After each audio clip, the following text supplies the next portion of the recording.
Here we are at the corner of East 4th and Knowles, just off of Main Street in downtown Royal Oak. I'm standing in front of the infamous InnSeasonCafe. We're going to go inside today. We're going to experience great cuisine of Chef Thomas. He's been here for 25 years. Phenomenal food, phenomenal staff. So like we always do, we're going to take you back inside, meet the chef, see the magic, and sit down and enjoy a great meal. So come on, don't be shy. Let's go in and check it out. Man, am I glad to be here. How you doing today? I'm doing great. How are you? Excellent. It's been a little bit, but I'm looking for Amber. I am. You must be Chef Tom. You got it. Welcome. Thank you. Thank you. Sorry it's been so long, for me to catch up to meet you, but I'm here to see you, and I'm here to see Chef Thomas. Well, hopefully you're hungry. Come on in. Yep, let's go. All right. Hey, I'm here with Chef Thomas Lasher, 25-year veteran, keeper of the guard of In Seasons. How are you today? I'm well. I'm doing good. Good seeing you. Good seeing you. I'm glad you came by. Well, since I've been here and I love the food, what are you going to do special for us today? We're going to make a phyllo pastry for you today. Roll up some of this filling, the Swiss chard, artichoke hearts, carrots, caramelized onions in some phyllo. All locally grown, most of it locally grown? Yep, the Swiss chard definitely is. Some of the onions and that, but yeah, we're getting a little bit closer to everything being, locally grown, so that's a good thing. Support Michigan. Exactly. Well, let's go. All right. Show everybody what you got. We got some whole wheat phyllo here, and it's a little delicate to work with at times, but this one seems to be doing all right. So we take one sheet, lay it out on the counter, brush it with a little bit of oil. That way it keeps your layers separated? Yes, it does. Yes, it does. And yeah, it gives it a little bit better texture, a little crispness once it's cooked. Put a second layer on there just to make sure that it keeps that filling inside. Gotcha. Single one would break. Glue. And then we'll fold it over so you're increasing the number of layers every time that you fold it.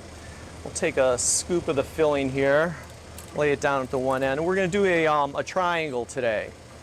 Just so like take the that, little footballs we made in elementary exactly, school? Exactly. Used to scoot across the desk. Then we'll fold it up. Perfect. Do that. We have our nice little triangle, and brush it with a little oil, and then it'll go into the oven after that.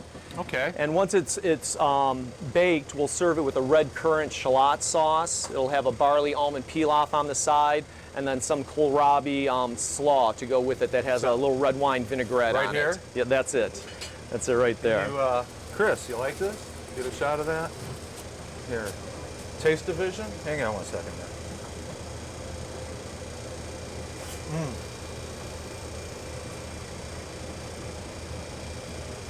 Michigan sugar snaps? Yes, they are. Yes, they are. Can't get any better. No, you can't. Cool. What's the bake time? Bake time on is about 20 minutes. Okay. And at about 400 here, we keep the ovens a little higher than you probably would at home. You can cook them a little lighter at home and stuff. And so, yeah, they just get baked and till they're nice and brown. Next step is? Put them in the oven and get one out and put it on a plate for you so you can try it. I'm ready. All right. Okay.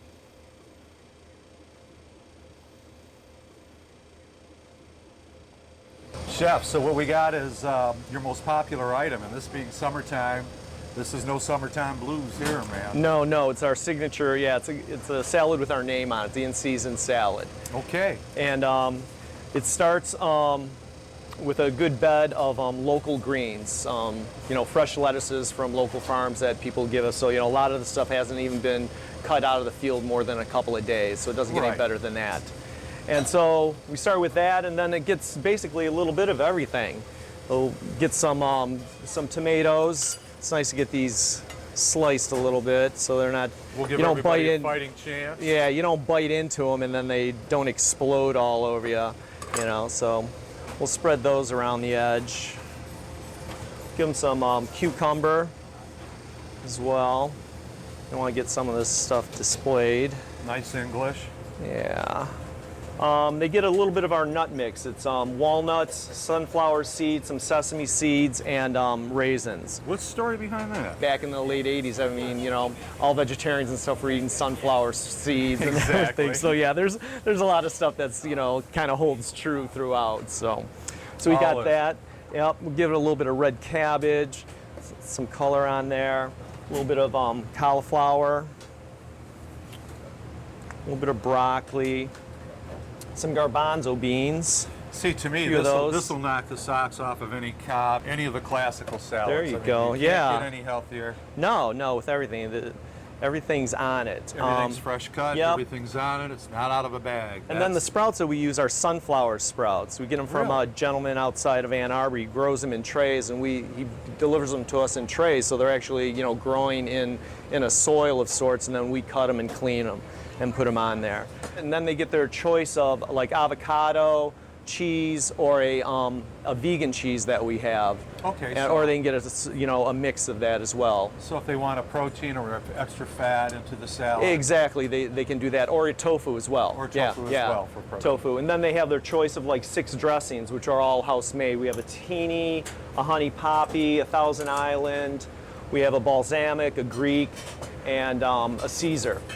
The Caesar being the only one that has dairy in it. Everything else is a Really? vegan item. Okay. Yes. So what do you recommend? I personally like the tahini dressing. Okay. Well, So get me a cup. we'll give you a cup of that on the side. Then you can decide how much of that you want there. And There it is. there you go. There it is. Check this out. This is what you guys have been missing. All right, here you go, Chef Tom. Here's the in-season salad with tahini dressing and the Swiss chard artichoke. Thank you. Thank you for coming in. Thank you, sir. Appreciate it. Guys, you got to get a good close look because it's not going to be here much longer. Give me 1 second alone, please. Philo is just...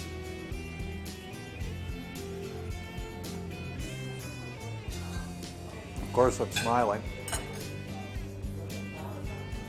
What I recommend is I got the in-season salad with the tahini dressing, tahini-based dressing, and it's the bomb. After my meal, I had a chance to speak with Amber and Chef Thomas about different aspects of the In-Season Cafe that make it a destination for so many folks. Hey, I'm sitting in one of Royal Oak's really, really, really cool places. 30 years of just history. I mean, not only from the Oriental rugs to the local artistry on the walls to two people that are just as iconic as In Season. We have Amber, who's our general manager, and Chef Thomas, and welcome today. Thanks for letting us into your house here. 30 years, what, this February? Mm-hmm. Long time. Absolutely. Long time. What's the history? Well, it started with John Armstrong, Maggie O'Meara, and a few other people that were involved back in 1981. They got it together, wanted to do a vegetarian sort of macrobiotic restaurant. And so with that, they had a group of people that supported them, and it started out as a little community, a little, safe house for foodies to come to for the vegetarians back in those days. And it's just, it caught on. It's been in Royal Oak, like you said, for 30 years now, and it's always been a place for people to come to find good, fresh food. Well, that's the whole basis and point and philosophy behind what you produce and what you bring from your heart and your hearth to the people that come here. You've got, what, regulars that have been coming here? How long were you telling me earlier? Oh, people have been coming here since we opened. Absolutely. And that's why we've ultimately been forced to maintain consistency. People expect a certain product. If they want our Budapest mushroom soup, which we have every day, they want it the same. They came Right. 25 years ago and, they had an experience with it, and a lot of people have moved, and when they come back, they know that they can get the same experience. Same thing with a lot of our items, our regular base items, the salsa for the Mexican food, they want to have that same experience that they did. The Szechuan stir fry, the peanut sauce is the same. So having that consistent product has enabled us to really maintain long-term clientele as well as bring in new clientele. And the interesting thing is you purchase basically everything you can get your hands on that's locally produced, right? Yes, we do. The Royal Oak Farmers Market is just 2 blocks from us, and we really started buying from them maybe 20 years ago because farmers have been coming there, and then from that base of just making contact with those few farmers there, we've spread it out to people within easily a 50-60 mile radius that we get produce from, during the summer months, spring through, late fall. But you take it a step further. You also have an herb garden. We do. Yeah, just walk out the back door if we were really desperate for some I know there's some fennel out last there. little flavoring. Yeah, Right. It's not quite enough to supply, everything that we, that we need, but it's nice to have it up there Oh, it's as real support. nice. Yeah. It's nice and peaceful back there. Yeah, It's customers I excellent. think enjoy it. Yep. Walking by. Yep. Walking by it all. Oh, the sights and the smells. Our desserts, we make all of our cakes from scratch, every sauce. We melt our own chocolate and sweeten it for our hot fudge and for our brownies. Our raspberry sauce, which is a common garnish that we use in the desserts, are made from raspberries. Even further, we have Sunday brunch going on, right? Yes.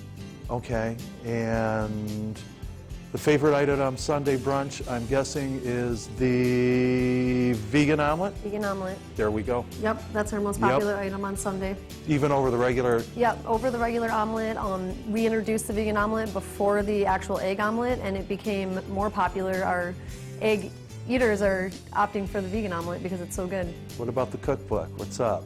That was from the previous owners, Chef George Voudoutakis, who had been here for 15 years. He owned the restaurant. I worked with him for quite a long time, and we took over the restaurant from him about 8-9 years ago. So he finally got all the information that he needed together to get it, and got it into a book, which just came out recently.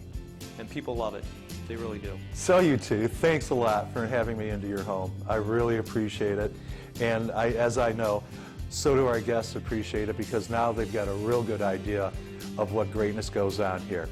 So, instead of stating the obvious when you're looking for something in season, you know where to come. So until next time, thanks a lot and take care.